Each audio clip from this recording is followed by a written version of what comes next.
بسم اللہ الرحمن الرحیم۔ آج میں آپ سب کو اپنی اس ویڈیو میں اللہ کے رسول صلی اللہ علیہ وسلم اور ان کے صحابہ کرام کی آپس میں محبت کے بارے میں بتاتی ہوں۔ غزوہ احد کا دن تھا۔ غزوہ احد کے دن اللہ کے رسول صلی اللہ علیہ وسلم نے انہیں ایک کمان عطا کی تھی۔ جب مسلمانوں کے پاؤں اکھڑے تو یہ نبی اکرم صلی اللہ علیہ وسلم کے سامنے ڈٹ کر کھڑے ہوئے اور دشمنوں پر اس کمان سے تیر چلانے لگے۔ انہوں نے اس روز اس کمان سے اتنے تیر چلائے کہ وہ تیر چلانے کے قابل نہ رہی، پھر بھی یہ برابر آپ صلی اللہ علیہ وسلم کا بچاؤ کرتے رہے۔ جب مشرکوں کی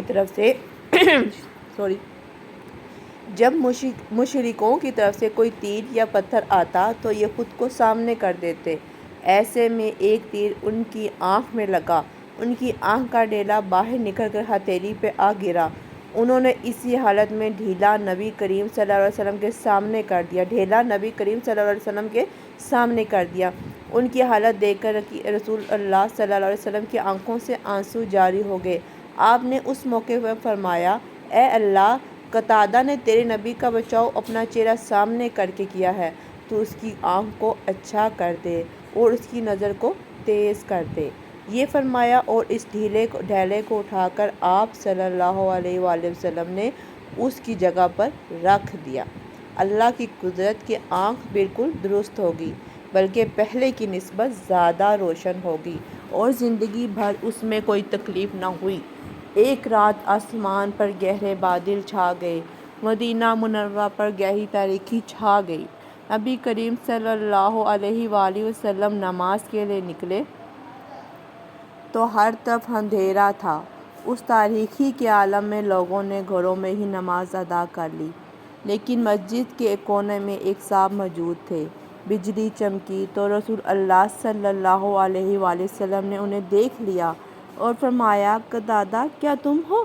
انہوں نے فوراً عرض کیا، جی یا رسول اللہ، میں نے سوچا اس تاریکی میں جب کہ ہاتھ کو ہاتھ سجائی نہیں دے رہا، بہت کم لوگ نماز کے لیے مسجد میں آئیں گے، لہٰذا ہمت کر کے چلا آیا۔ نبی کریم صلی اللہ علیہ وآلہ وسلم نے ان کے جذبے سے بہت خوش ہوئے اور فرمایا، اچھا، جب تم نماز سے فارغ ہو کر جانے لگو تو مجھ سے مل کر جانا۔ یہ نماز سے فارغ ہوئے اور نبی پاک صلی اللہ علیہ وآلہ وسلم کی خدمت میں حاضر ہو گئے۔ آپ صلی اللہ علیہ وآلہ وسلم نے انہیں کھجور کی ایک ٹیڑھی ٹہنی عطا فرمائی اور ارشاد فرمایا، یہ ٹہنی لے لو، یہ تمہارے آگے اور پیچھے 10 ہاتھ تک روشنی ڈالے گی۔ جب یہ گھر کی طرف چلے تو ٹہنی روشن ہو گئی، جیسے کوئی قندیل روشن ہو جائے۔ اس کی روشنی میں وہ نہایت اطمینان سے گھر پہنچے۔ حضرت قتادہ بن نعمان انصاری کا تعلق قبیلہ اوس کی شاخ بنو ظفر سے تھا۔ مشہور صحابی حضرت ابو سعید خدری رضی اللہ تعالیٰ عنہ ان کے ستیلے بھائی تھے۔ آپ رضی اللہ تعالیٰ عنہ بیعت عقبہ سے کچھ پہلے یا بعد میں ایمان لائے، غزوہ بدر میں شریک ہوئے۔ احد کی لڑائی کا حال تو آپ ابھی پڑھ ہی چکے ہیں۔ بدری صحابہ کو نبی کریم صلی اللہ علیہ وآلہ وسلم نے جنت کی بشارت دی۔ غزوہ احد کے بعد آپ غزوہ خندق اور دوسرے غزوات میں شریک رہے۔ فتح مکہ کے موقع پر آپ 10,000 صحابہ کے مقدس گروہ میں شامل تھے۔ اسی وقت ان کے قبیلے کا جھنڈا ان کے ہاتھ میں تھا۔ فتح مکہ کے بعد حنین کی خون ریزی لڑائی ہوئی۔ یہ لڑائی بنو حزین اور بنو ثقیف کے جنگجو قبائل سے ہوئی تھی۔ ان بختوں نے بہت سے مسلمانوں کو شہید کر کے طائف میں مکہ والوں کی جاگیروں اور باغات پر قبضہ کر لیا تھا اور کچھ دوسرے قبیلوں کو بھی ساتھ میں لیا تھا۔ اس طرح یہ لوگ ایک بڑے لشکر کی صورت میں مکہ کی طرف بڑھے۔ نبی کریم صلی اللہ علیہ وآلہ وسلم کو اطلاع ملی تو آپ 12,000 مسلمانوں کے ساتھ ان کے مقابلے کے لیے نکلے۔ ایسے میں لشکر کی بہت بڑی تعداد دیکھ کر کچھ مسلمانوں کے منہ سے بے خیالی میں یہ الفاظ نکل آئے، آج کے دن ہمیں کون شکست دے سکتا ہے؟ اللہ تعالیٰ کو یہ الفاظ پسند نہ آئے، چنانچہ جوں ہی اسلامی لشکر حنین کی وادی میں داخل ہوا، وادی کے دونوں طرف چھائے ہوئے دشمن نے ان پر تیروں کی بارش کر دی۔ بنو حزین یوں بھی غضب کے تیر انداز تھے۔ ان کے تیروں نے مسلمانوں پر قیامت ڈھا دی، پھر وہ اپنی جگہ سے ڈٹ کر ان پر ٹوٹ پڑے۔ اگلے دستے میں زیادہ تعداد مکہ کے نئے مسلمانوں کی تھی۔ وہ بوکھلا کر پیچھے ہٹے۔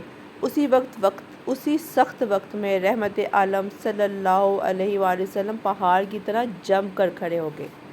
صحابہ کرام رضی اللہ تعالیٰ عنہ کی ایک مختصر سی جماعت آپ کے گرد کھڑی ہوگی اور آپ کا بچاؤ کرنے لگی۔ اس مختصر سی جماعت میں حضرت قتادہ رضی اللہ تعالیٰ عنہ بھی تھے، جو نبی صلی اللہ علیہ وسلم سے بہت پیار کرتے تھے۔ آپ صلی اللہ علیہ وسلم کے چچا حضرت عباس رضی اللہ تعالیٰ بھی ان میں شامل تھے۔ نبی کریم صلی اللہ علیہ وسلم نے ان سے فرمایا، مہاجرین اور انصار کو آوازیں دیں۔ انہیں نعرہ تکبیر بلند کیا اور مہاجرین اور انصار کو پکارا۔ بس اس آواز کو کانوں میں پڑنا تھا کہ مسلمان پلٹ پڑے اور میدان جنگ کا نقشہ بدل کر رکھ دیا۔ حضرت قتادہ اس دن بھی غزوہ احد کی طرح جم کر لڑے۔ روم کے حاکم شرحبیل غزنوی نے نبی اکرم صلی اللہ علیہ وسلم کے قاصد کو قتل کر دیا تھا۔ رسول اللہ صلی اللہ علیہ وسلم نے اس سے انتقام لینے کے لیے 3000 صحابہ کا لشکر روانہ فرمایا۔ لشکر کے سپر سالار حضرت زید بن حارثہ رضی اللہ تعالیٰ عنہ تھے۔ رومی مقابلے میں 2 لاکھ کے قریب فوجی لے آئے۔ رومی جو ہے نا، مقابلے میں 2 لاکھ قریب فوجی لے آئے۔ اتنی بڑی فوج کے ساتھ صرف 3000 صحابہ ٹکرا گئے۔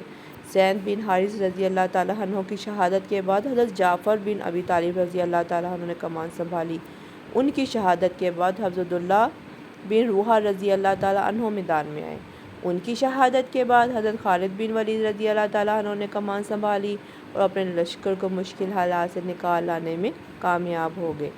اس لڑائی کا بدلہ لینے کے لیے نبی کریم صلی اللہ علیہ وسلم نے اپنی زندگی کے آخری ایام یعنی 11 ہجری میں حضرت اسامہ بن زید رضی اللہ تعالیٰ عنہ کی قیادت میں لشکر کو روانہ کیا۔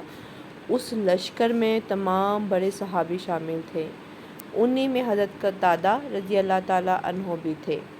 نبی اکرم صلی اللہ علیہ وآلہ وسلم کی شدید علالت کی وجہ سے، کیونکہ انہی دنوں میں پیارے نبی صلی اللہ علیہ وسلم بیمار ہو گئے تھے، ان کی علالت کی وجہ سے اس لشکر کو مدینے کے باہر رک جانا پڑا، یہاں تک کہ ہمارے پیارے نبی صلی اللہ علیہ وسلم دنیا سے رحلت فرما گئے اور لشکر کو واپس آنا پڑا۔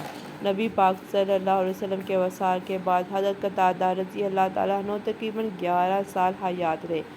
آپ نے حضرت عمر فاروق رضی اللہ تعالیٰ عنہ کے دور میں 65 سال کی عمر میں وفات پائی۔ امیر المومنین حضرت عمر فاروق رضی اللہ تعالیٰ عنہ نے نماز جنازہ پڑھائی۔ علمی لحاظ سے آپ کا مقام بہت بلند ہے۔ اکثر صحابہ ان سے دینی مسائل بھی پوچھتے تھے۔ اللہ کی ان پر بے شمار رحمتیں ہوں، آمین یا رب العالمین۔ جزاک اللہ۔ پلیز میرا چینل سبسکرائب کر دیں تاکہ آپ تک تمام ویڈیو پہنچتی رہیں۔ جزاک اللہ۔